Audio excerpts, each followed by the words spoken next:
Hello, everyone, and welcome back to another AFLW Fantasy Fanatics Round 12 review and season review. The season is done and dusted, and for anyone just playing AFLW Fantasy, 12 weeks has gone very, very quickly.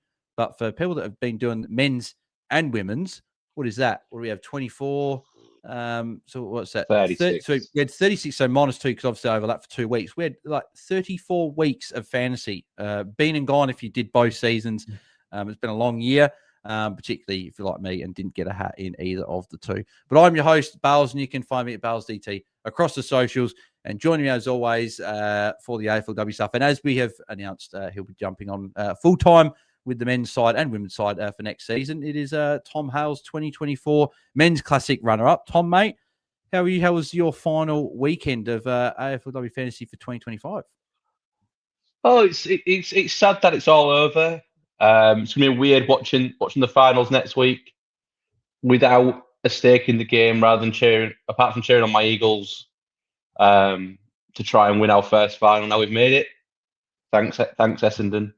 Well, that's a good thing, right? Eagles finals. Crows got a home final as well, which obviously, thanks to the Dogs beating the Saints today by a lot as well. I didn't expect that big a loss. Yeah. Crows getting home final. So I thought today was going to be the last home game I was going to for the Crows this year, but I got one more in me next week. So regardless of what happens, it'll be the last one there. So now looking forward to it. Yeah.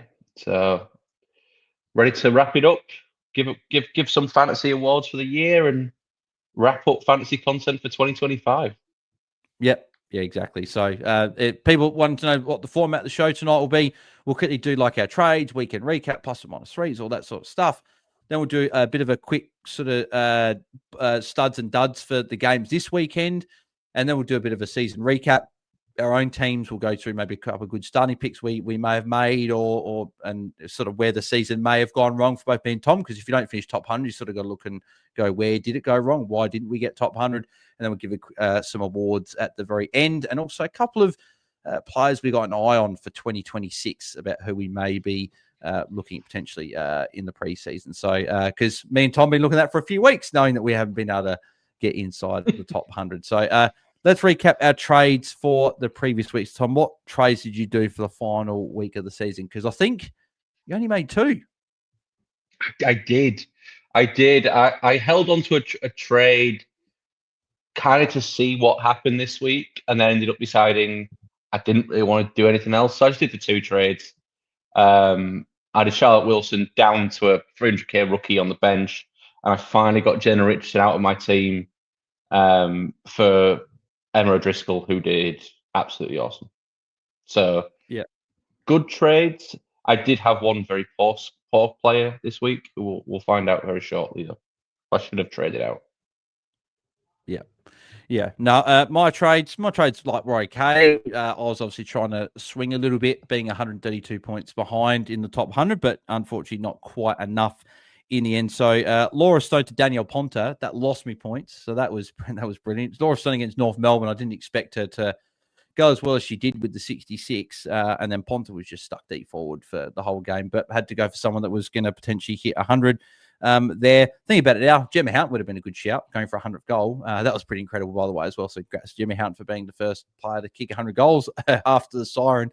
That was pretty cool. Emma Swans to Emma O'Driscoll. The trade I should have made last week in terms of getting O'Driscoll in. Happy to bring O'Driscoll in for a high score of the season with the 82. And then Aileen Gilroy to Bonnie Toogood. I was very happy with, obviously, with Aileen Gilroy putting up a very low score against North Melbourne. And Bonnie Toogood going quite well, considering it was really, really wet in that game. Lightning and that delays. That game was certainly a bit of a weird one, that's for sure. So trades were okay, but unfortunately not enough in the end. So how'd you go in round 12, Tom? What was your score? What was your... I don't know if they've got final round ranks up. But I can't find my round rank. But so what's your overall rank sitting at the end of the year? Yeah, so I had a 1554, which I think was an okay week this week. And that rounded me up, went up about 60 spots to 242nd. So an okay year, not an absolute disaster, but not what I was looking at, but roll on 2026, I suppose. Yep. Yep. Mike, you just all I've got to do for our scores, just change the last 2 digits and swap them around. So I got a 1545. So yeah, not too bad. Overall rank went up about 39 spots up to 139th overall. So it's more frustrating, I think, than anything that's back-to-back years of, I think I was 113th last year, 139th this year. So just not quite enough, I guess, or enough good decisions or luck or a little bit of both just to get me inside that top 100, get that elusive hat that I've been chasing for both men's and women's for since I've been doing fantasy, or since when they've been giving hats out. So hopefully that can happen at some point. I'll chat about a couple of things about where I probably went wrong and things that stand out to me. We'll do that in a little bit. Plus and minus 3 for the final time, Tom. Who gets that for you? Yeah, I'm going to give my +3. I'm going to give it to Mimstrom. I thought she was absolutely amazing today. Absolutely was one of the best players on the park. Intercept marks, loads of disposals. Really bossed the ruck against Jess Allen. After all the kerfuffle through the year, being like, "Oh, is she washed?" She's back to the #1 ruck for the year, so back in a rightful place with an over 100 average for the year, which is a good year for Mim. My -3 was my lowest scorer of the week with a 52, and that's Mon Conti. Bales brought it up correctly, like she could get attention from Lucy Single, which she did, and gave away Paige Scott levels of free kicks with 7 frees again. And 52 from a midfielder. Four of them in the first quarter. And for me, there's nothing worse than a free against when it's a tackle. That's the big killer, because it's a 7-point turnaround, and if it's holding the ball, it's even worse, right? So it's just 11-point turnaround if it's holding the ball. Just absolutely. Without that, if I had a standard midfield 100, I'd have broken 1600 this week, which would have been a really nice week. But not to be kind of the story. I don't know if you could have afforded it, but you could. I could have got Gab Newton. Yeah, I could. Yeah, Gab Newton, or even get Ella Roberts in to finish it. You could have just gone back. I could have done all of these, and they all would have been better. But that's why I'm out. That's why I finished 242nd. So yeah. My plus and -3 to finish the year. Who gets the +3 for me? Because Mimstrom certainly would have been a shout. I'm going to go slightly different because I'm sure we'll talk about the mids with the sort of end of season awards and stuff. So I'll give a bit of love to another player here. Shelley Heath, 90. Very, very happy with that to finish the year. If I'm not mistaken, she would have been one of the top, if not the top defender scorer. No, so second top scoring defender behind Sarah Goodwin, who I also was heavily considering bringing in this week, and I really wish I did, because then I would have been able to give her a +3. She was incredible today watching that live. But yeah, Shelley Heath, second top scoring defender of the week. Really, really good. She played the exact same role she did in round 1, but it's pretty much from rounds 2 to 11, it was just sporadically like sort of 50%, 55%, 60% mid, sometimes defense. There'd just be games where she'd go missing at times. Whereas this game here, she was just consistently like good, 9 tackles as well. Obviously, she loves tackling. So yeah, 90 to finish off the year. A couple of 90s as well out of her last 3 games to finish off was good. My -3. Who am I going to give that to? I'm probably going to give this more for the basis that they finished the year off quite poorly. And that was to Lucas Rod. I'm going to give them -3 to Lucas Rod. They weren't my lowest scoring player this week, but the fact that I brought them in after they scored 108 in round 7, and I thought, yeah, I need them in my team. Like, I can't not make up ground and not be in the top 100 if I don't have TLR on my side. Post that, 82, 62, 75, 74, 64, right? That's, in terms of defenders, that's probably average. A lot of defenders probably did around that, but it's paying that expensive price for TLR in round 8 when I brought them in, when I could have saved cash and got a multitude of options, and unfortunately didn't go the right way. So yeah, unfortunately they get a -3, more just for the end of the year, but they still end up, I think, as the number one averaging defender for the season. Let's go through. We'll recap, as we always do, the Content Creators Cup Grand Final, which was between Liam and Eloise, two of the top 20 overall coaches. And Liam got the job done in the end with a 1572 to Eloise's 1495. Both still finished inside the top 20. So congrats to both there. But I think that the big change in this matchup was the fact that Liam ended up going the VC on Laura Gardner for her 158, the top scoring player for the week. And I think Eloise had Jazz Garner there as the VC into Marinoff. So it wasn't a huge difference, right? But still a little bit of difference there. There weren't many differences between both of their teams, right? So I think, Liam had Bonnie Toogood compared to Zali Goldsworthy for Eloise, so that cancelled out each other. That was only 2 points difference. The same ruck, every other forward was the same as well. The midfield was the exact same. But yeah, Maeve Chaplin was, I think, the big one for Eloise, unfortunately, only scoring 34. Whereas Liam had Emma O'Driscoll with the 82. That was the big change in defence there. That's really what separated the matchup, was that defender score with Emma O'Driscoll against Maeve Chaplin. But congrats to both Liam and Eloise, both having very, very good seasons. That is for sure. And then we'll go to the AFLW Fantasy Fanatics Open League. We had 43 coaches inside the top 100. I was saying to Tom before we recorded, I reckon we were between 41 and 43 coaches in the top 100 for, I reckon, the last probably 5-6 weeks. But congrats to all those that did finish inside the top 100. And then in terms of overall ranks, it was Caleb's team. Nofu had a problem. He'd been up there for a lot of the back part of the year and ended up coming on top by, 38 points over Nick R's team, Rosie's Ruiners, who was up there again for a lot of the start of the year. Had a couple of weeks where he probably dipped a bit, but must have finished off strong. Yeah, 1703, or is that? No, that must be the previous. Oh, and that's highest round points, so never mind. But yeah, so some good coaches there as well. And I believe we had a few of the top sort of five. So Kayla was in our AFLW Fantasy Fanatics Open League, along with Kevin's team, Vague Prob W, who also finished in fourth spot there. So yeah, congrats to those coaches. And then looking at some of the other coaches that we are friends of the pod, obviously mentioned Liam there, finished 12th overall, obviously with some really, really big weeks to finish off the year, including number one rank in round 10. Got Eloise there at rank 16 as well. Very, very good year from her. Jono at 17th. So Eloise pipping Jono by 6.7, both having very, very good years. I'm just scrolling down just to make sure I don't forget anyone there. I know that obviously good friend of the show, Jaiden, formerly of FTTV, finishing 64th overall. So a very, very good year from him as well.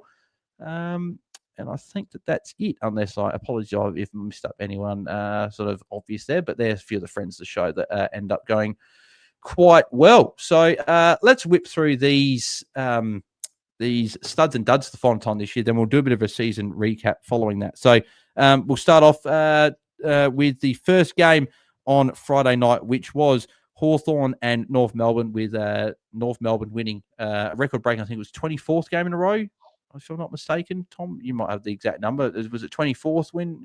25? 24? 24, 25. One of the two. But it's the most ever in AFLW VFL history. Yep. So yeah, I think it is 25. There. So obviously congrats to North for setting that record there. Who would you like to take, duds or studs? No, we reckon not do this before the pod, but which way do you want to go? You know what? I'll let you be positive because you beat me this year, and I will be negative. You can do the studs. Cool. So I'll go stud. So honorable mention goes to Jazz Garner for not only top scoring this game with the 106, but also for obviously playing a 100th game, being a champion player she is. Congrats to her on another good performance. But I'm going to give this to a player that was actually traded out by a fair few coaches this week, and that was Mackenzie Erdley. No, we didn't want her for this matchup. North Melbourne, tough matchup. And it did sort of come to pass, right? A lot of Hawthorn players struggled. Second highest scorer, though, 93, 14 touches, 8 tackles, 16 hit-outs. So they kept Jez Vukic out and left Mackenzie Erdley as the sole ruck, along with Ellie Sermons chopping out. And yeah, so a lot of coaches that trade her out would be really, really frustrated with having that big score chucked on their heads. Who gets your dud from this game? I'm going to give it to someone you actually traded out this week, Aileen Gilroy with a 29. Now, I know this is a tough matchup, but that's just a bit of a killer for your week if you end up having to hold that one. Yeah, I'm also seeing there Emma Carney with a 30, Jenna Richardson 30 for anyone that was still stuck holding her. I know that you traded, which breathing a sigh of relief for yourself. So yeah, a few lower scores right down the bottom there as well, and even TLR with a 64. I know it was against North, but would have liked a lot more from them in that game. Moving to West Coast and Carlton. Carlton winning by 20 points. Stud for this game. Some good performers there. So Maddie Gearan's second half was very good. Partly ruins her price a little bit for next year, but she's still so cheap that we're going to be looking very, very closely at her if she does pick up forward stats, which we do anticipate that she will. Abby Mackay with a ton as well, along with Ella Roberts. But I'm going to give it to Bree Harrington. Probably a big reason why Carlton won this game. Wasn't the obviously the biggest score ever, but 102, 16 touches, 5 marks, 6 tackles, 21 hitouts, and 2 behinds. So she had 21 hitouts to Jess Good's 9. So there was a big disparity there. Didn't have the CBA numbers, but either because of the lack of CBAs, there wasn't too many, or just Bree Harrington just took over. So that's very interesting there. I still miss the days of Bree Harrington just being the clear solo number 1 ruck, and I feel like I wish we had that, because that would be another ruck to put into the sort of those top rucks, because we saw at the end of the year when Lucy Wells went down, it was just Mim Strom or Matilda Schultz, and that was it. It made it a little bit boring. So it'd be good if Bree Harrington was solo ruck, add Lucy Wells in there. Ali Morph had a good score, obviously, to end the year as well. So I would have had like a multitude of rucks to pick from. So, or maybe a second ruck spot in 2026. Wouldn't go astray to make that a little bit more interesting. Dud, who gets that for you? I was right. 46 Dana Finn scored in this game. I was right. And love you, Dana. Amazing season. You should be an All-Australian. But 46 from a premium midfielder. What's that? Yeah. Horrific. If I don't see Dana Finn and Michaela Bowen as the 2 All-Australian wingers, I'm going to be very, very displeased.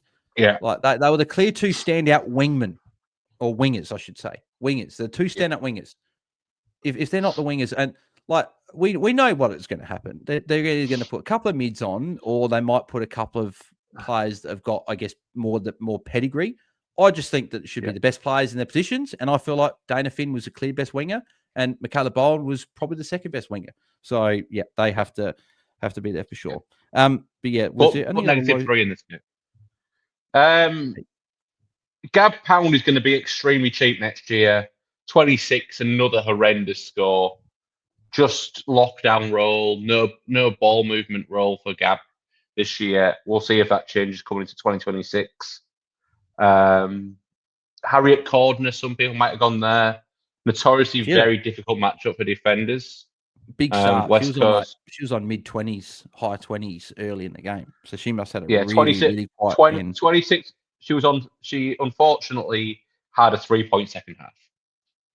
So even Yasmin Dersma with a 20. She was one of the most traded in players this week from numbers that Jaiden sent through, which is interesting. That people went there. So I'm just not against Howard. So she was the most trading player this week, and then Joe Stewart next, and then Mon Conti third. So of the most trade in, few of them not going to plan at all. So yeah, not good at all. I guess people trying to get some money from a few different spots. Moving to the Saturday games, GWS and Port Adelaide. Port Adelaide getting a big win here by 57. Didn't start too great. I think Giants had the lead at quarter time. They did. Port goalless in that quarter, but then a 6-goal second quarter. Giants only kicked 1 goal for the remainder of the game. That's obviously what the difference in the game.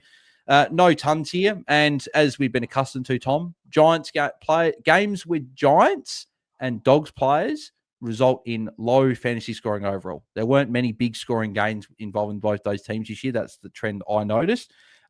But yeah, so best on ground.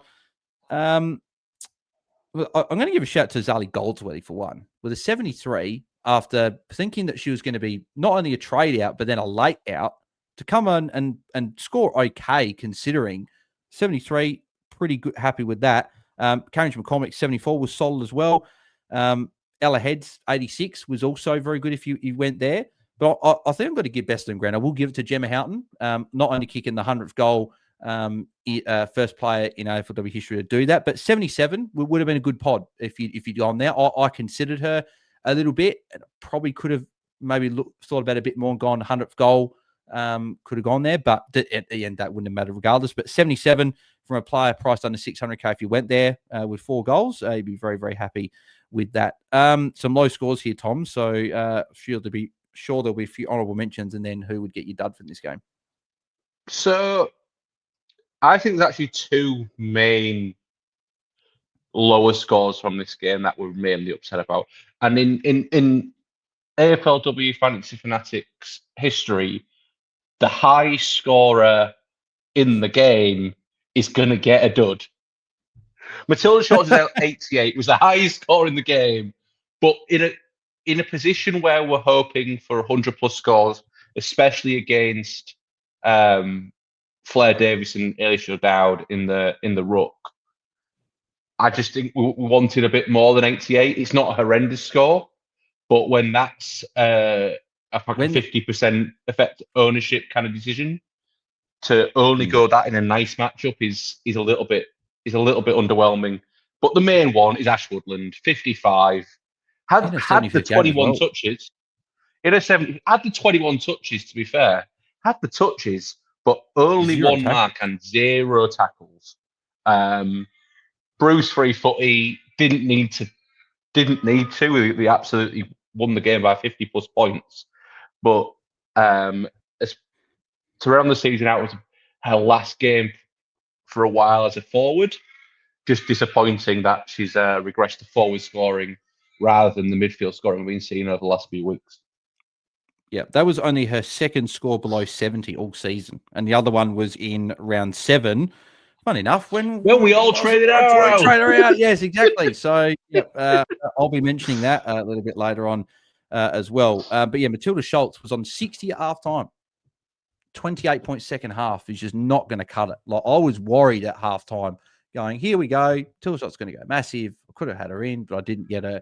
But thankfully, she slowed down for me. But at the end of the day, didn't really matter. So, but as you said, interesting that honorable mention the duds is from the highest scoring player on the ground. But that is nature of that game. Moving over to Richmond and Gold Coast, with Gold Coast getting a 14-point win here. Shout out as well. I messaged Liam this as well. I don't know if you picked up on this, Tom, on Thursday night. We're at the end when we said to Liam what his trades were this week in his VC&Cs.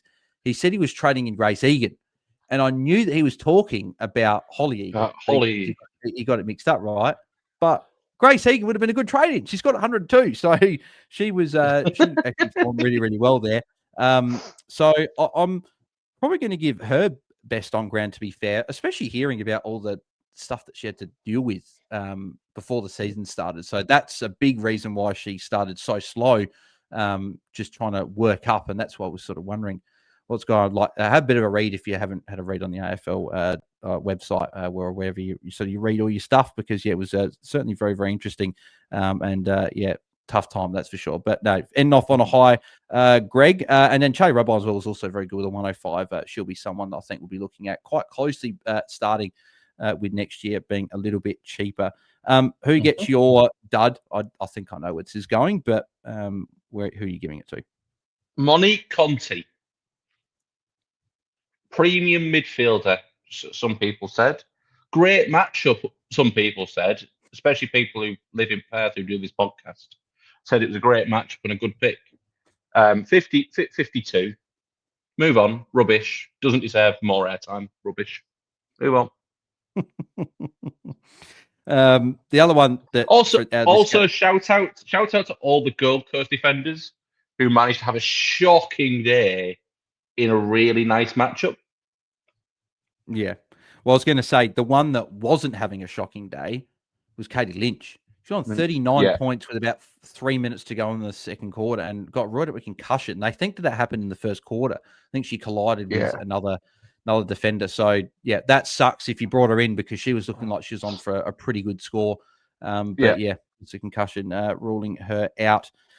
Moving across to the next game, which was delayed by half an hour, but that is Sydney and Essendon, with Essendon getting a gritty win there by 3 points. Not many goals scored in this game, but the conditions playing a huge part in that. Shout out to Georgia Nanscorn, 18 tackles in this game, 125. When you saw the conditions, I would have probably said she would have been a good trade-in because the conditions suited her to an absolute T. She was very, very good. Tony Kennedy also with a 114 was very, very good there. But I'm going to give the best on ground to someone we're going to speak about again a little bit after with our awards. But Laura Gardner did it again. 158 points. 4 of her last 6, Tom, were over 140. I honestly think we've disrespected with captaincy this year. And I'll expand more later. I think we've disrespected Laura Gardner this year. And 35 I'm sorry, touches. Laura. 35 touches, 16 tackles, just gets it done as well. And the thing that gets you excited, particularly if you were owning her and captaining it, but 100% TOG again. Just like, I don't know if anyone's actually looked at a TOG to end the year. So she had, as you said, before record time, she had that 72% in round 2 against Gold Coast, which, funny enough, that was her third highest score for the year with 154. But from round 6 onwards, didn't play any lower than 93%. And in 3 of her last 4, she played 100% TOG. So, like, if you're getting a midfielder doing that and they're not coming off, that's gold because they're not going to get stuck on the bench. That just fantastic. What makes it even better is it's not like an Ella Roberts or Jazz Garner Hunt like high TOG. It's not I'll play 2/3 on ball, 1/3 forward. It is 100% pure on ball.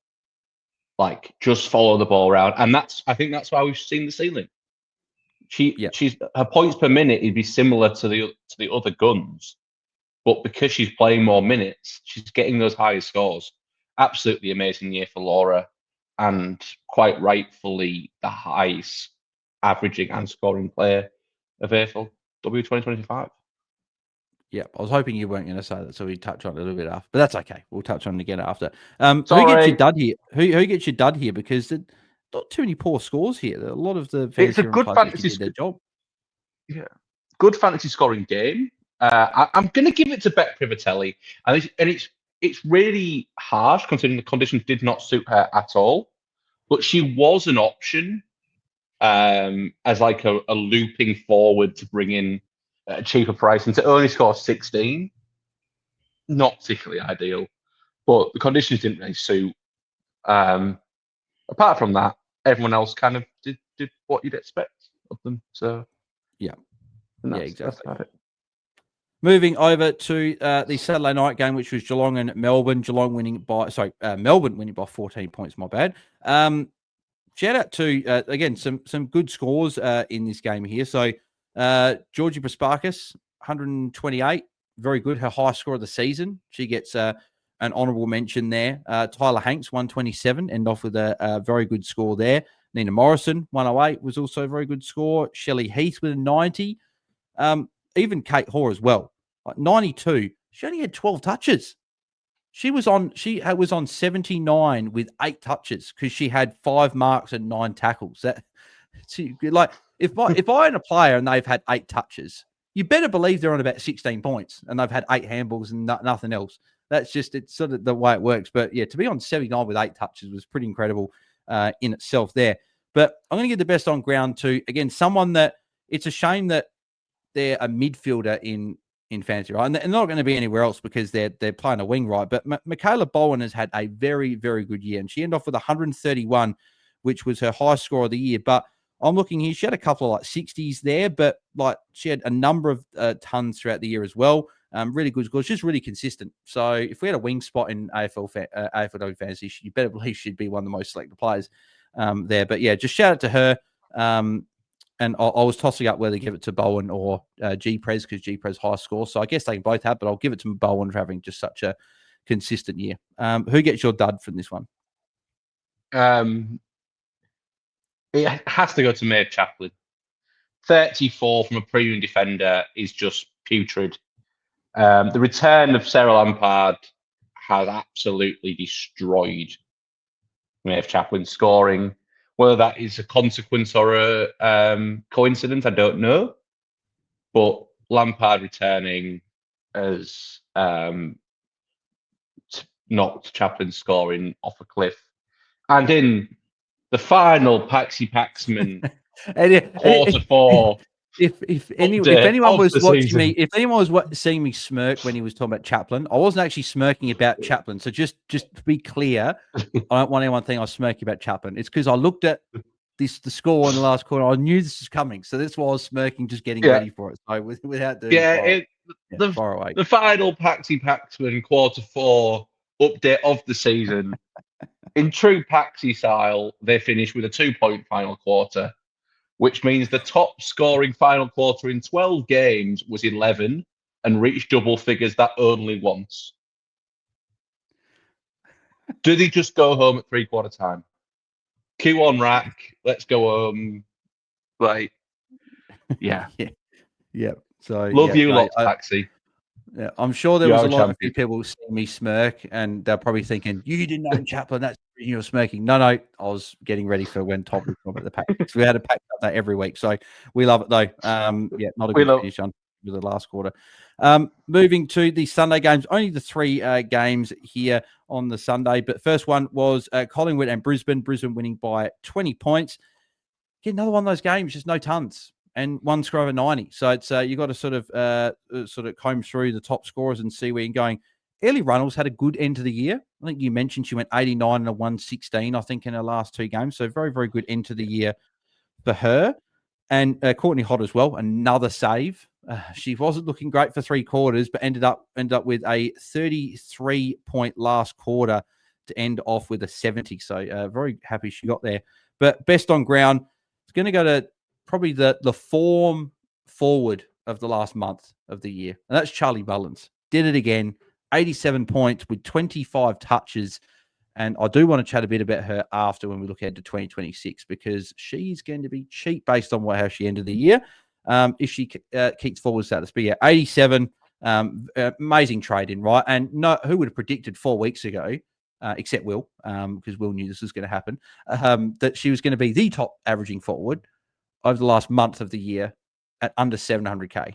None of us would have predicted that. But she ended up with that and had an amazing end to the year. So congrats to anyone that jumped on Charlie Mullins in that sort of 4 or 5 week stretch. And yeah. I got that one right. I got that one right. And funny enough, and you mentioned to me that she won the radar because I told you, like we were chatting about trades and I mentioned and I'm annoyed. I wish I went there. And I could have gone there. Yep. Instead, I went other people that cost my year. Dud for you. Who gets at that? It goes to Imogen Barnett, 34. Completely lost the ruck role. Sabs Frederick took that this week. And as a result, just shown that poor score. And that was why a lot of people were scared off at the start of the year, having 2 very capable rucks in that Collingwood best 21. And also shout out to Ruby Schleicher for 31. Also a pretty poor score there. It does knock the cap off Imogen Barnett's price. So we might be going back to the well in 2026, maybe. Yeah. If she was to somehow become like the solo ruck or something like that, she started solo ruck, If Frederick isn't there, given Frederick's only 28 years old. I just don't get why. The only thing I don't get, why did Collingwood go from starting Imogen Barnett the whole first sort of 7-8 weeks as a ruck? Then the last 3 weeks they went Sabrina Frederick. I don't like if they're going to do Frederick as a ruck, they should have just started her in the ruck. Like I didn't quite get why they. All I can think is in the last game that Barnett played ruck, she got banged up.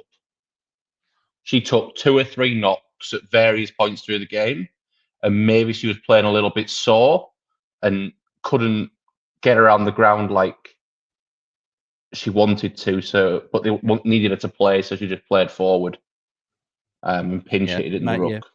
Maybe that could be certainly the but case. that's pure conspiracy. There's no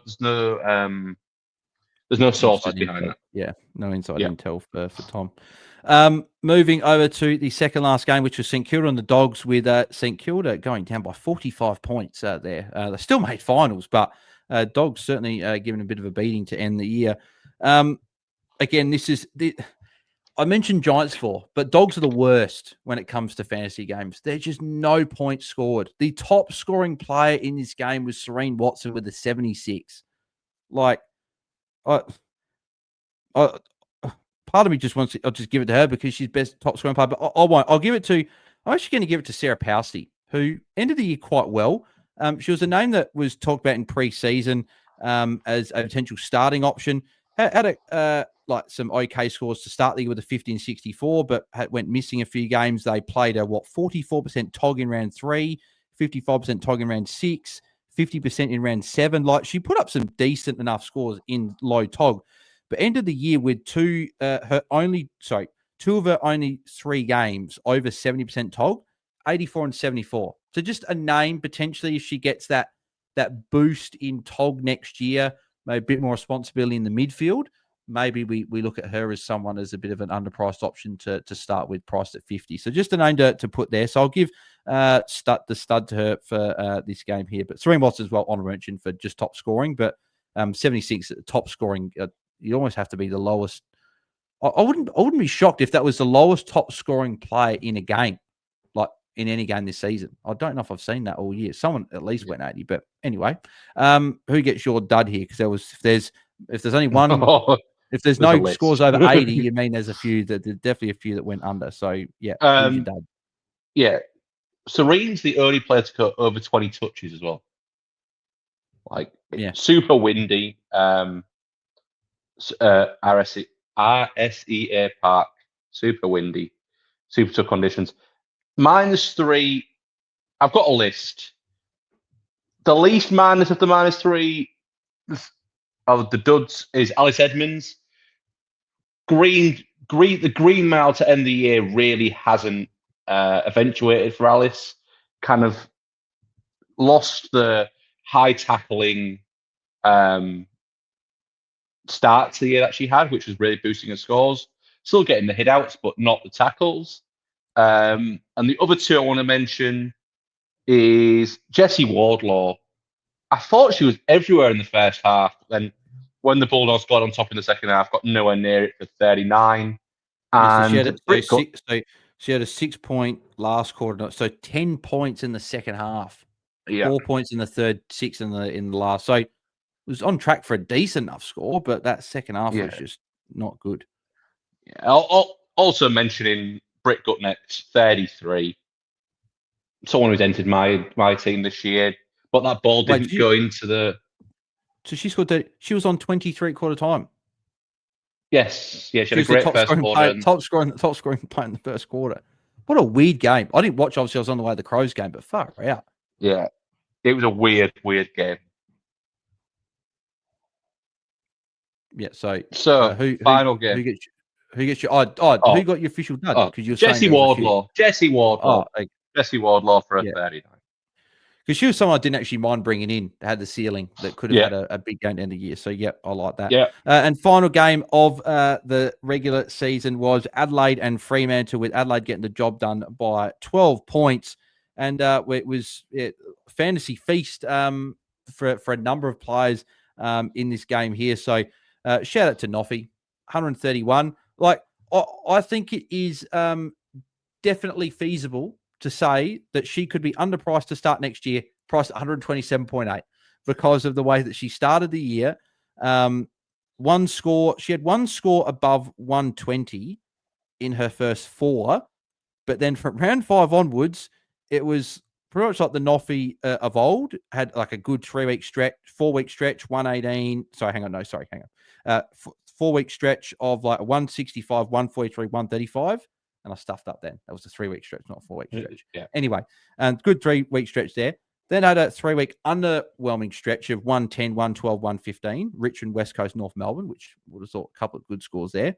Then end off with a 160, 131. So a little bit of an up and down year, but still, Noffy only had one score below 110, and that was a 103 in round 3 when she got tagged by Beck Beeson. So still a very, very good year for her. And yeah, a lot of people will be starting her again next year. Mim Strom, 111 as well. Very, very good score for her to end off the year. Gab Newton, 110. She had an amazing end to the year as well. We chatted about her in length on Friday night as well. Emma O'Driscoll, 82, was also very good with an 82. But best on ground, Sarah Goodwin, 116 points. Looked fantastic. The amount of holding the ball free kicks that she got in the first half particularly was very, very good. I was keen this week. I wish I'd sort of backed that and went there. But yeah, 116, 24 touches, 11 tackles. Very, very good score to end the year for Sarah Goodwin. Who gets your final dud for the season? Final dud of the season. I think I'm going to give it to Kiara Bowers.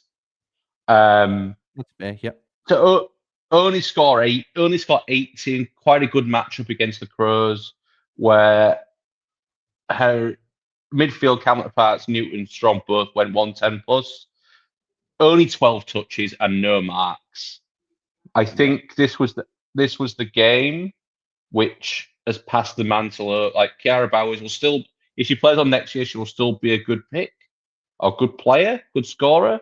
But I think Marinoff now, I'm going to call the best AFLW fantasy player in AFLW history. As moot, whether there was any contention about whether it was Marinoff or Bowers, I think it's now Noffy. Just in this game, season on the line for both. Noffy to come up with 131 there, absolutely elite. Yeah, well, there was a stat that Swamp put out on Twitter earlier. With Noffy's 5th tackle in the game today, most tackles in AFLW games. This is insane, right? Noffy's played 105 games, 1,000 tackles. She had 1,000 tackles. So whatever. So what was that? 1,009. She ended up. She's currently on. It's about 10 tackles a game-ish. Yeah, which is give or take incredible. Next closest, Kiara Bowers, 61 games, so 748. So that in itself is obviously very good there. And then you got Kathy Zvark, Emily Bates, Jazz Gunn, Ali Anderson, Jamie Lambert there. So all there, but Noffy just league of her own. Just absolutely loves a cuddle. That's for sure. Yeah, that is where it does it. So let's quickly go over our seasons quickly. We'll do that. Give some awards, a couple of players to look at for next year, and then we'll wrap up. So season recap. So you obviously finished 242nd. Yeah. Where do you think it went wrong? Because actually, no. So hang on. No, before we do that, we'll start off and say who were some of the good picks that you started off with to at least to get you inside the top 250 to end the year. So like who you started with, was there anyone that you looked at there and went, I was happy I started with them? Erica O'Shea, straight up, was a really, really nice starting pick for me. I was a bit unsure about where I was going to go. But with the injuries in that back line at North Melbourne, scary to say that they've had injuries in the back line, being so dominant. Her responsibility and role has only improved as the season gone on as a main distributor out of that back 50. Really, really good starting pick.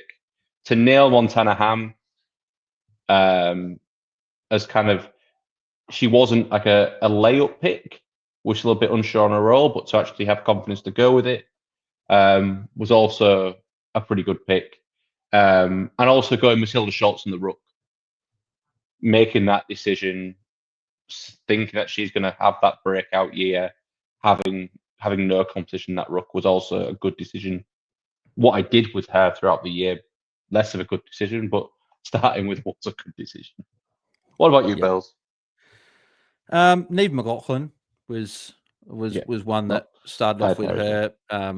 She obviously, if it wasn't for Reece Shaw playing silly buggers in round 8 against Brisbane, Neve McLaughlin probably would have been the highest averaging defender for the season.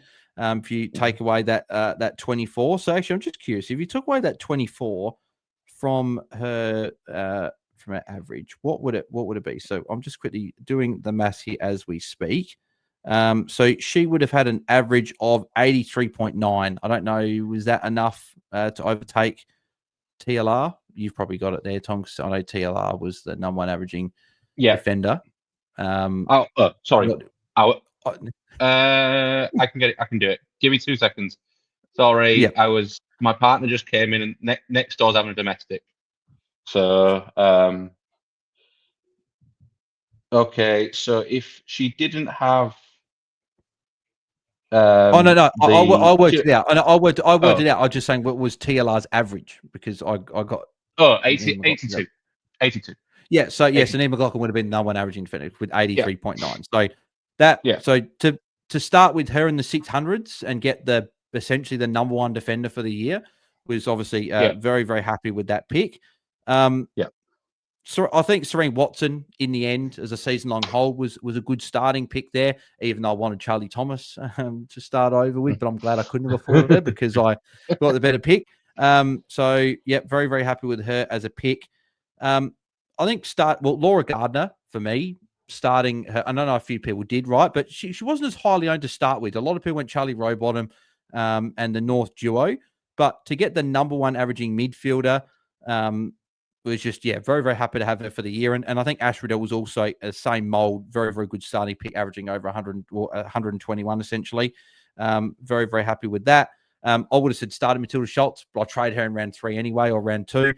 So it didn't really matter anyway, but she would have been a good starting pick if I held for a bit longer. Montana Ham, as you mentioned, also a very, very good starting pick. And then the obvious ones, Ash Centra and Zippy Fish in particular, 2 very, very good starting picks in terms of rookies that you had to start with, but the majority of coaches did do that.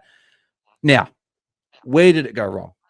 Where did it go wrong, Tom? What was the because I can think of 2 big bits that trades I either did or didn't do that cost me. But first, we'll go to you. So, what do you think cost you in the end, and why you didn't end up getting top 100? Yeah, so I think I was going in quite chronological order, starting 5 big mids. Was I think it about broke even. I don't think it was a horrible decision, but it didn't make my season. But what I did with those mids is definitely contributed to my not making the 100. Trading out Kiara Bowers in round 4, whenever I did that, over just cashing in on Zippy Fish. Like, that was just a fundamental mistake by me. Why did I bring a rookie onto the field? Why didn't I just trade the rookie for the cash? Like, that was just a wrong decision by myself. Holding on to Ange Janet, starting with her and then holding on to Ange Janet for 1-2 weeks. Well, not seeing the danger signs and just getting off. Trading Matilda Schultz to Strom for cash. Like, that was just a wrong call again.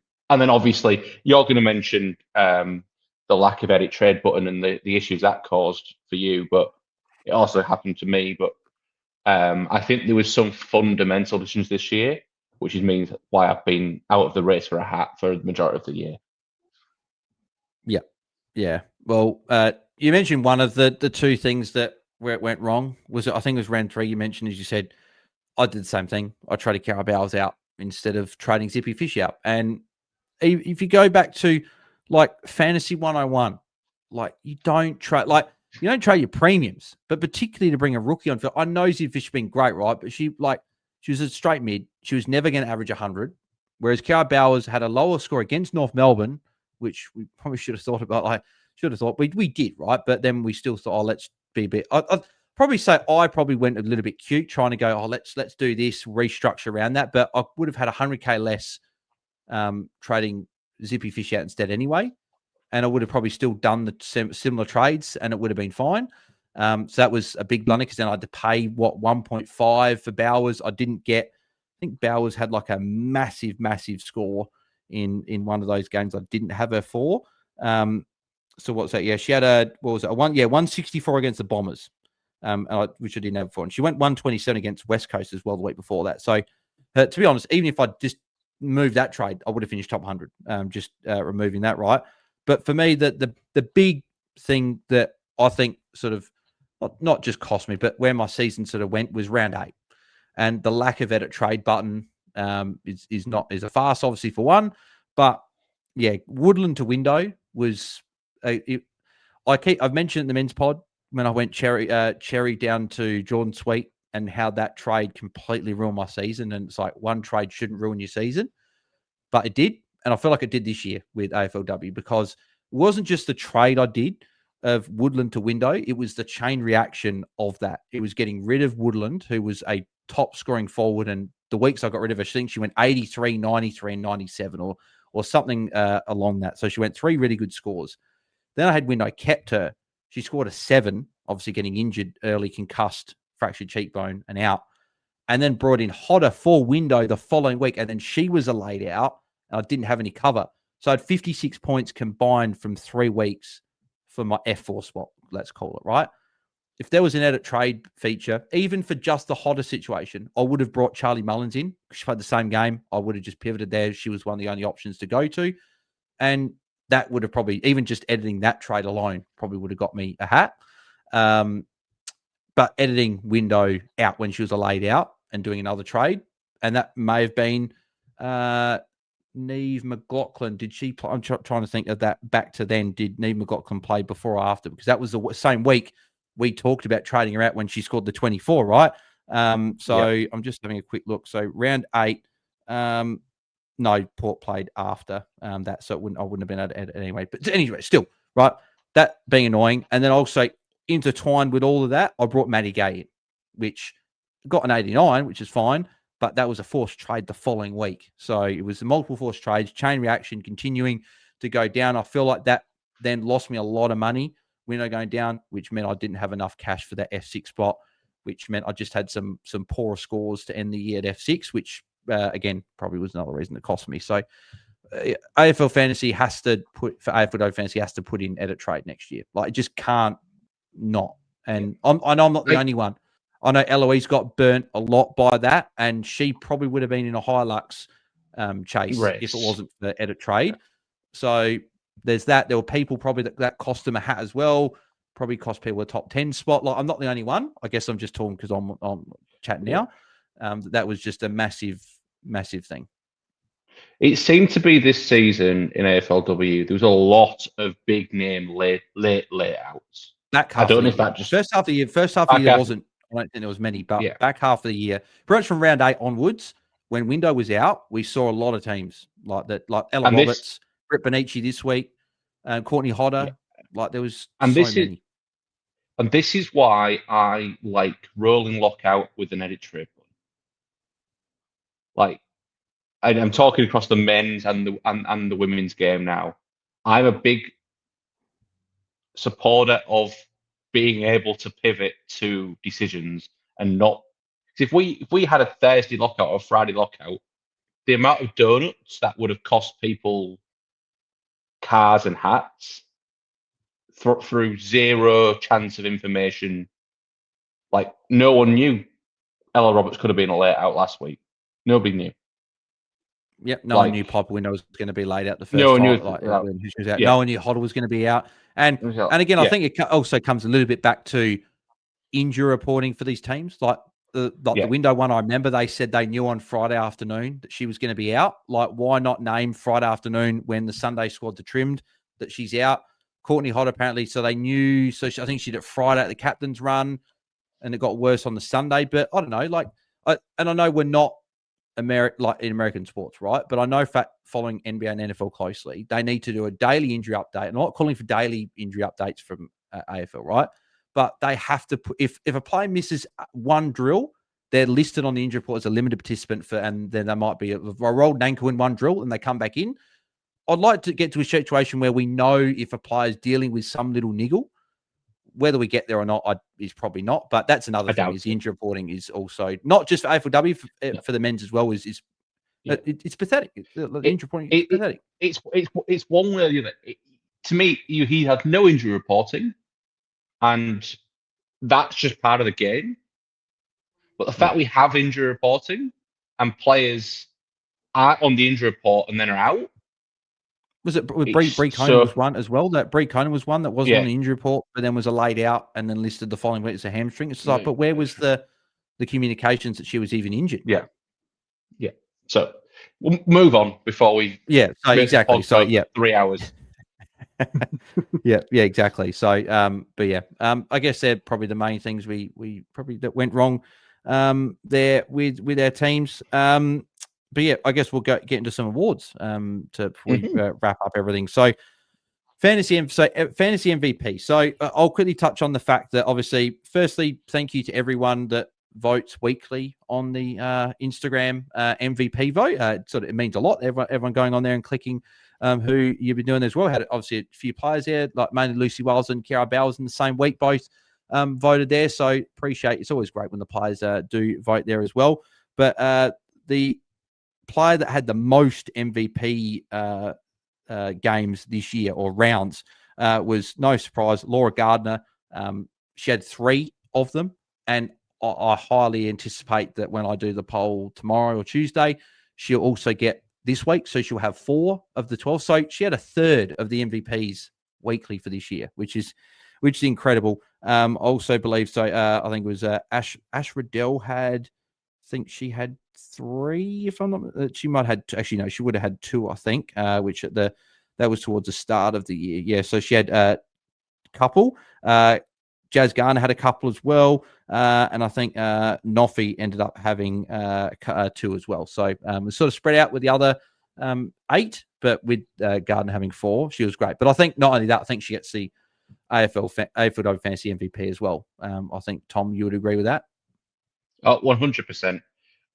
One thing I will say as well, I think there's a clear top 4 this year in regards to AFLW scoring. There's a tier of 1, and then there's the pack. Gardner, Marinoff, Riddell, and Garner. Because obviously Garner had that injured 50 in her average, and that you could also add Bowers to an extent with the 112 in there as well, right? Because there's a 10-point gap. Well, that's what I mean. I think because I'm kind of rounding Garner up to a 120. Oh, if she finishes off. If she finishes that game, she gets up to about a 120 average. We've got 4 120 plus, Bowers at 112, and then a chasm to George and Anscorn with a 102.3. There was 1, 2, 3, 4, 5 other players averaging up in the just over 100, and that was it. So its fantasy scoring was up this year, but it was, I think, some of the floor scores are up and other positions are up, but some of those ceilings came down. Like, it was an interesting year. So Laura Gardner, as we said, fantasy MVP. The fact that she went from being priced at like 106, I think it was 105 around there, to average 128.6 and pip Noffy by 9 points for the top scorer of the year. We mentioned obviously the stats before as well. 4 of her last 6 over 140. 5 of her last 6 over 120. And she only had 2 scores below. 3 scores below 117. No, 112. Sorry, 112, which was 2 of the first 3. 95 against Richmond, 82 against Geelong, and then a 105 against North Melbourne. Outside that was just incredible. And again, 100% tog for a midfield is insane. But that's exactly what we love to see. We'll quickly go through as well. Defender MVP. I think is that Neve McLaughlin? I think it's Neve McLaughlin. A little bit stiff on Tilly as the highest averaging. But just taking price into account, the cheapness of Neve at the start of the year to average nearly 80 is absolutely fantastic. Yeah, exactly. Laura Gunn obviously gets the midfield MVP because she got the overall MVP as well. Ruck MVP. This is tough. This is very tough. There's 3 for me that could definitely that have got a case. You got Mimstrom, who was the top averaging by nearly 4 points. Lucy Wales, before obviously appendicitis, was dominating, and then Matilda Schultz broke into from the sort of the solid rucks just below to then a top 3 ruck. So who would get your vote? For me, I think it's Matilda Schultz. Taking that step up from being a decent ruck to being an elite ruck, elite fantasy scorer, averaging 95 plus. For me, it's Matilda Schultz this year. Yeah. See, I'll agree with you, and we'll go with that. But my vote would have gone to Lucy Wales. I think that because she missed the final few weeks, a few people probably forgot how dominant she was.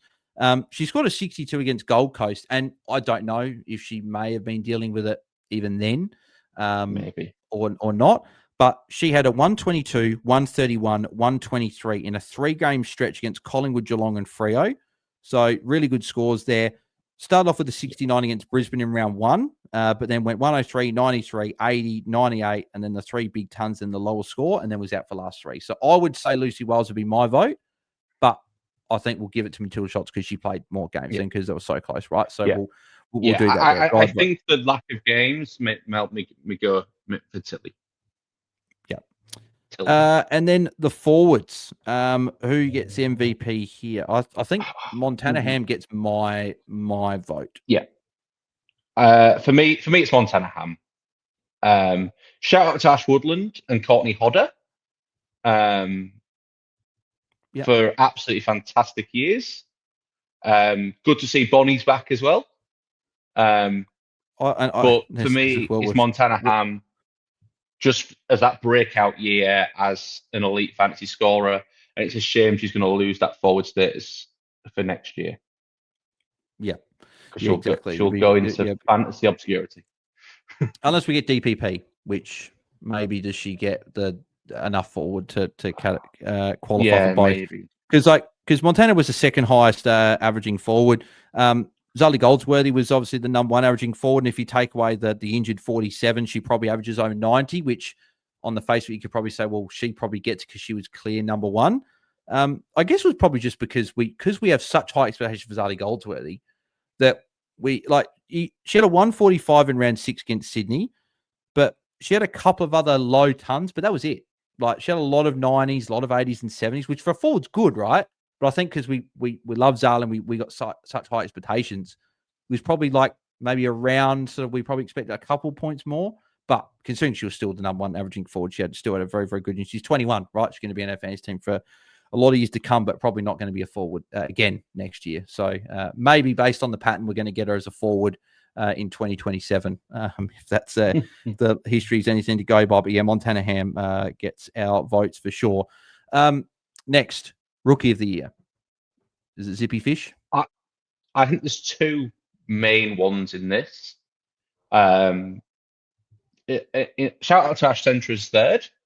Ended up being a very good starting pick in that middle part of the year when she finally got fully fit. I think was able to play the tog and have the impact in that midfield. But I think there's a 300k. That ton against Hawthorn in round 6. Yeah. Yeah. It's a 300k forward. Grace Kosh, no, not Grace Kosh. Blatheen Bogue, who had an absolutely fantastic year as a forward, and I don't think it's the last we've heard from her as a fantasy relevant player. As she plays more AFL footy, I think she's going to go from strength to strength, and I think she will be in our teams as a forward for years to come. She's arguably the most improved player of the year, going from not playing any games last year, being on the list, to being one of the best forwards in the competition.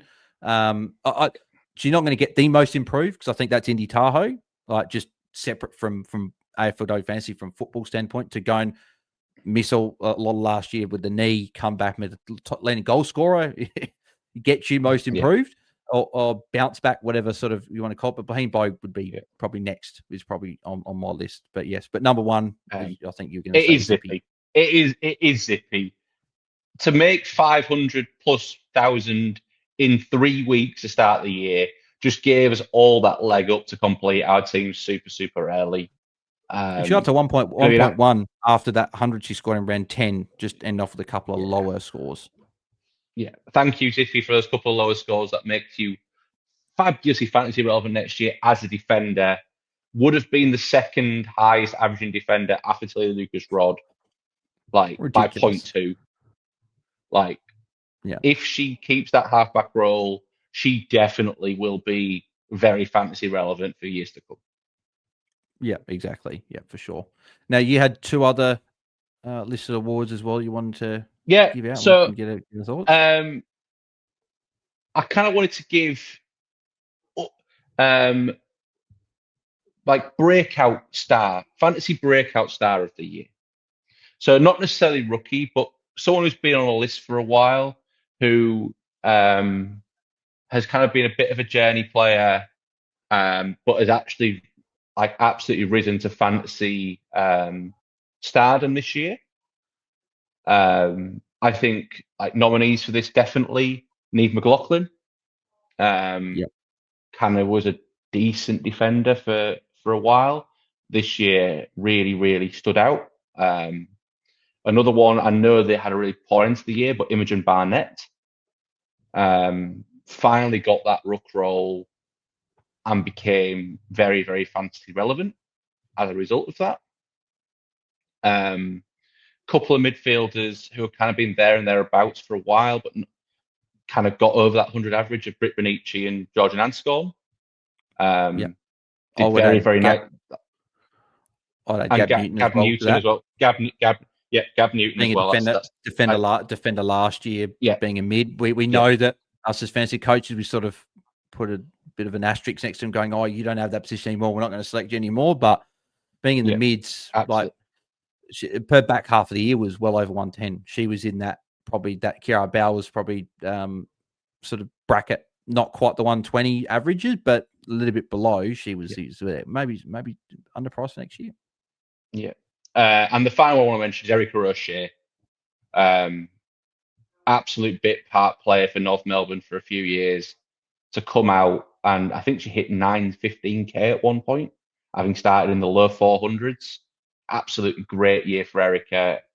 Rose to actually be one of the main distributors and rebound defenders from that halfback line in the all-conquering North team. But I think for me, it's Neve McLaughlin. It's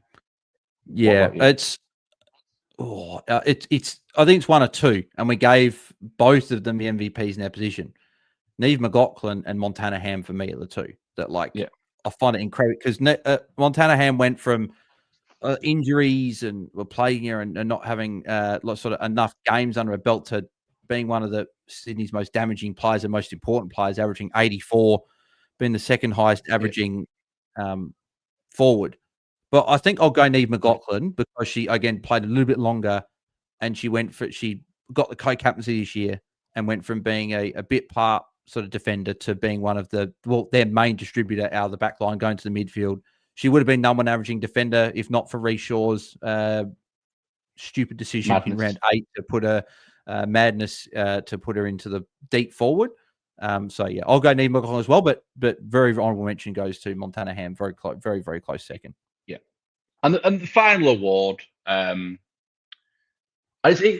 feel bad that we're ending on a bit of a downer, but the final award is the underwhelming fantasy pick of the year.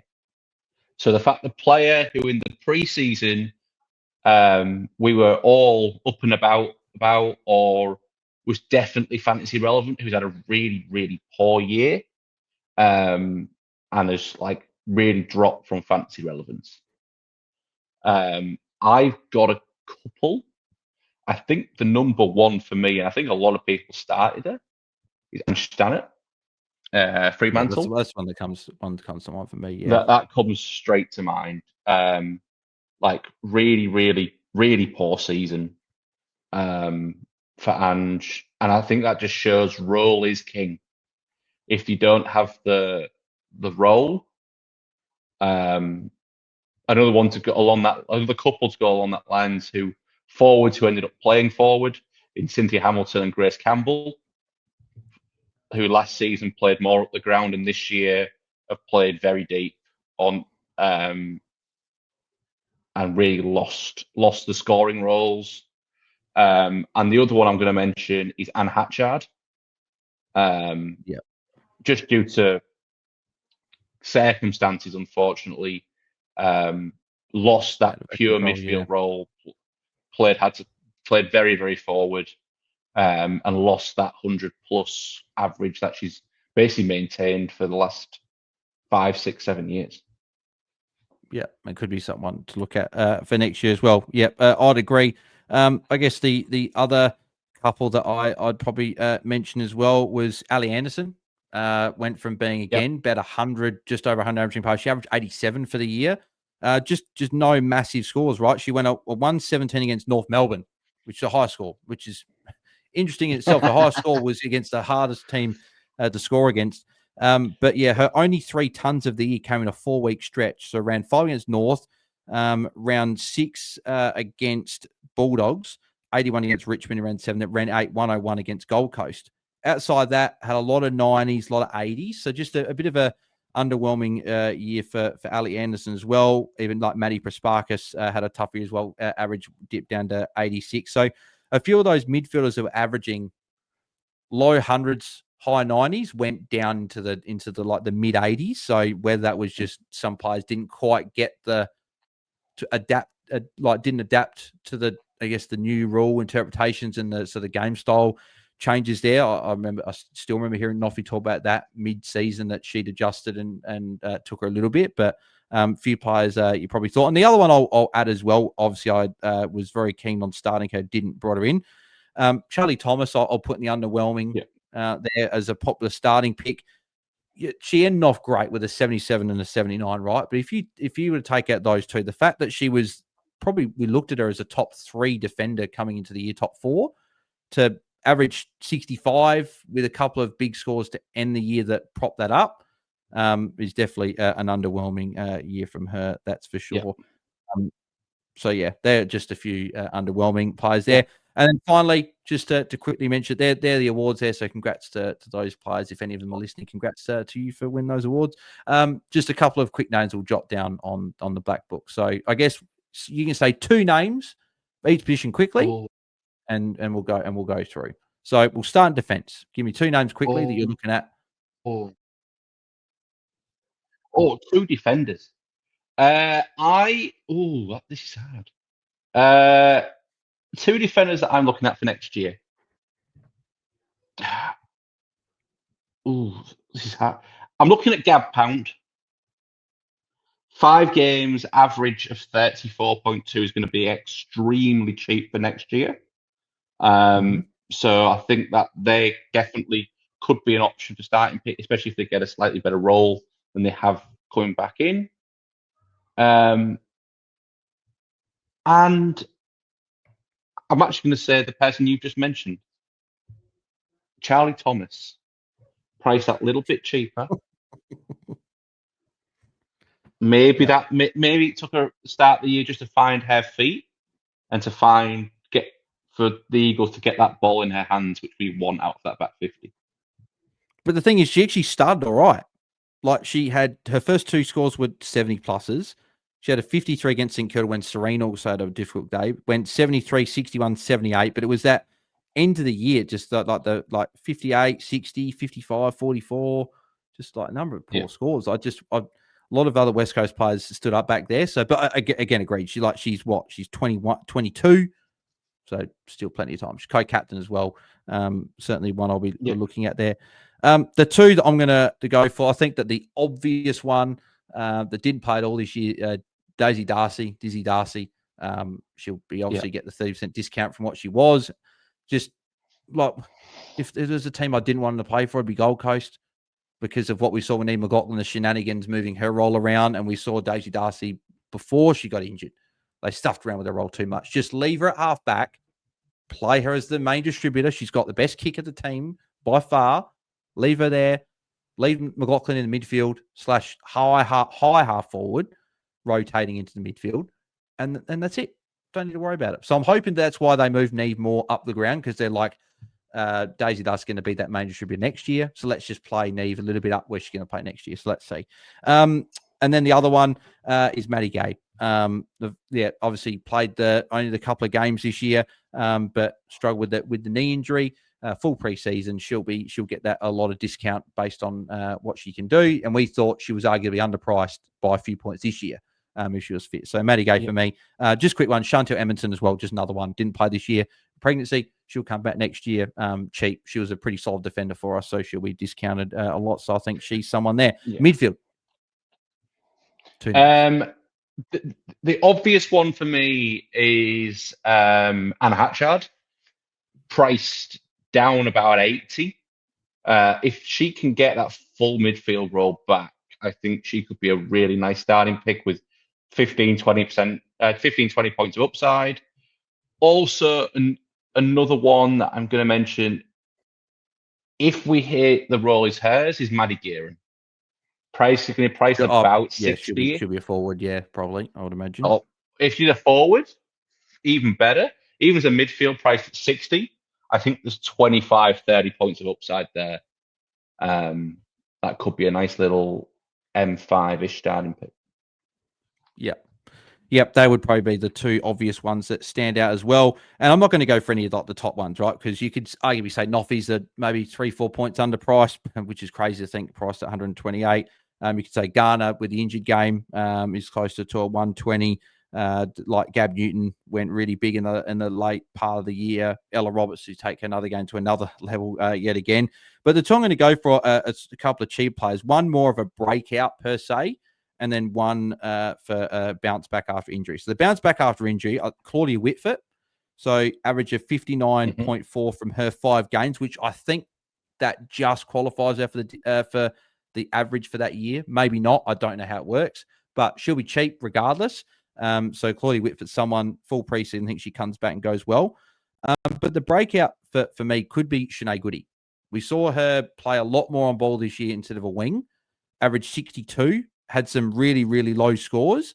Just won the third-year breakout. See a lot with the men's third-year breakout happens. Does she get even more prominent in that midfield and go from a 62 to a mid-80s next year? That's probably the one that comes to mind. Also seeing like Ash Centra's name around that sort of similar average of 59. We saw that she struggled with injury to start the year. Does she go up to 75, 80 sort of plus? Because we saw the best of her, what was it, in round 6 against Hawthorn when she went 108. And that could be something that we see a bit more regularly if she gets full preseason into her. Rux will just name, I guess, one that you like, maybe that's underpriced or just like in general. This is really hard. Maybe somebody like, this is horrendous. Rucks are hard, you know. Steph Wales is someone I'm going to go with. We've seen her sister take the step up this year. Steph Wales averaging 77.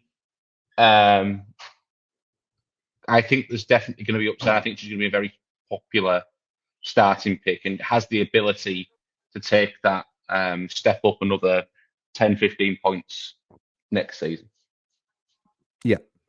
The one I would say would be a West Coast ruck if they finally decide to settle on one, because they're all cheap because they all shared it this year. Does one get the role? Caitlin Tipping as well, showed some moments in her last few games. She'll be priced at 28.8. Does she get more of a role? I'm actually going to go one that I started this year. I think takes the step up next year and averages 100. Matilda Schultz. I think she started with a 48, but if you remove that score, she was. I think she had one other score against Melbourne, 71, but every other game was over 80. Had some big scores there. Finished off with a couple of low ones, which she thought she was going to go big. Maybe that's just being a young player, shouldering all the ruck load all year. But she played 90% tog pretty much every game, which not every ruck does that. So Matilda Schultz I like for an even bigger breakout next year. I do like her. And then forward line to finish off. I think the obvious one is Caitlin Gould, averaging 53. I think that's the very, very obvious one that I think she's going to be very, very popular to start the year. Another one, even someone who had a decent start the year, but then tailed off. Maybe even someone like a Chloe Malloy. 76.7. See where she gets deployed next year. If there's some more up the ground time, then she's definitely can be an option. Yeah. The one I would say she ruined my year this year. Piper Window, maybe. Yeah. So she averaged 48 from her 3 games this year, including the injured 7. Obviously, she was cheap this year. We would have probably started her if she wasn't ruled out early. So I dare say that again, Cheaper she again would next be year. someone. Probably reminds me of the Mateus Filippo in AFLW Fantasy, just which is cheap every year. But when is she finally going to take that injury-free, just play all next year and score well? So she would probably be one. And then the other one, didn't mention her, probably could have mentioned her in the breakout sort of section of like the players this year. But Ash Richards was one that was really gaining some steam. And I know Liam of one, obviously bringing her in, finishing with 97, 73, and 97. But again, played low tog in a number of games, some low 70s, even high 60s. Average of 66.7 from her 7 games. If she can take her average up to mid 70s, high 70s, then that's, I think, an underpriced forward. Another one, probably Charlie Mullins as well. Average of 64 for the year. And the form forward of the comp, like, I think she could be someone that's easily a mid 70s. So I'd probably say the obvious two would be probably those two for me.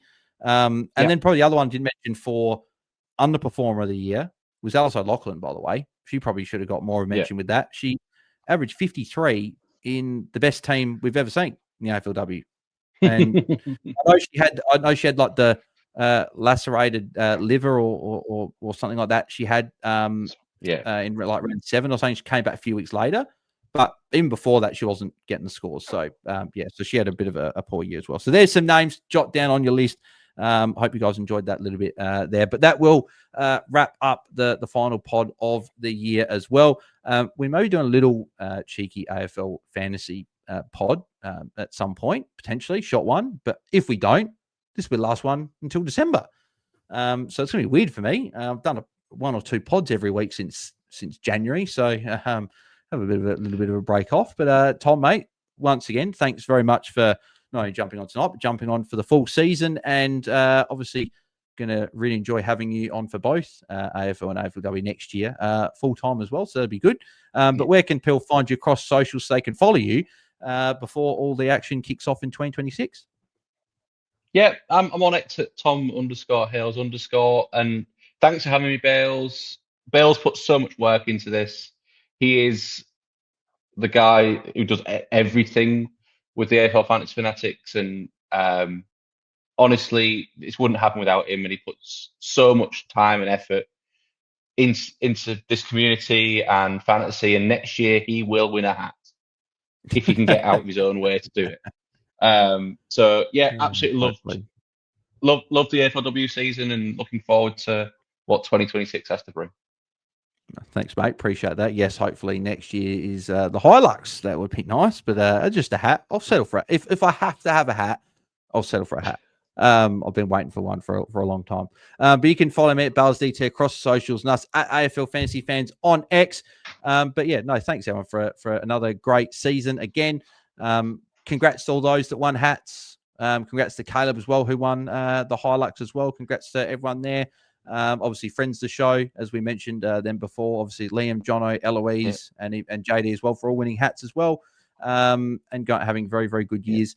And as I said, we may be back very soon for like another short sort of AFL Fantasy Men's pod, discussing the rule changes and stuff and what affects the fantasy. But if we don't, we'll catch you guys maybe December, early January when the game gets released, and then normal stuff all gets kicked off sort of mid to later January with the head-to-head series and all the content. So looking forward to all that. But if we don't speak to you before then, have a good Christmas break and enjoy time with family and friends and everything. Hopefully we'll speak to you just before then if AFL Fantasy's released then. But yeah, if you did tune on YouTube at all throughout the season, make sure you smash a like on the video. If you haven't subscribed, make sure you do subscribe as well and turn notifications on so you don't miss when we go and upload that next video for 2026 there. And if you're on Spotify or Apple, and leave us a 5-star rating and review, that would be very, very much appreciated. I'll just double check. So I did say that I'd read out a couple of reviews if we did get any to end off the year. So I'll just see if we did get any sort of recently. I know Apple does take a little bit to update. Doesn't seem like we got any very recent updates, but appreciate everyone that's left one there. So if you'd like to get read out early next year, then leave us a review and give us your thoughts, what you thought about the year, improvements, anything like that. Let us know what you enjoyed. Yeah, we'll make sure to read them and get back to you. So anyway, thanks everyone for a brilliant year. Have a good rest of the year, and we'll catch you guys in 2026 if we don't chat to you before then. So thanks everyone. We're out. See ya. Bye.